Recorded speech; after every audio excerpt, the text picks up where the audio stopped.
Pronouns and articles in Marathi. Let us learn pronouns today.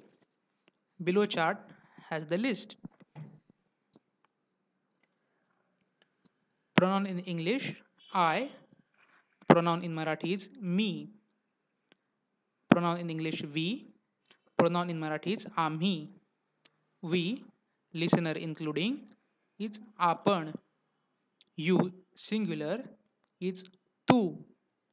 You, plural, is तुम्ही.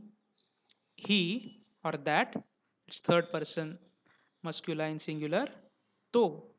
She or that is third person feminine singular, ती. It or that, third person neutral singular, ते.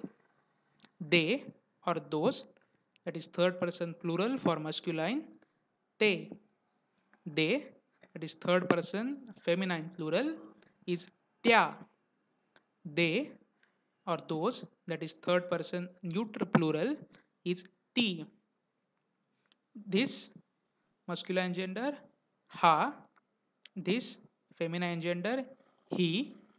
This neutral gender he. These masculine gender plural hey. These feminine gender plural ह्या. These neutral gender plural is he. Let's see the difference between आम्ही and आपण. आम्ही is used when listener is included in referred group. For example, if a boy went to a party with his family, then he will tell his friend as we went to party. In Marathi we will say आम्ही पार्टीला गेलो. Here listeners, that is friends, are not included in the we. Same boy will tell to his family members we went to party. आपण पार्टीला गेलो. Here the listener, that is the family member, is included in we. So we use आपण. Thank you.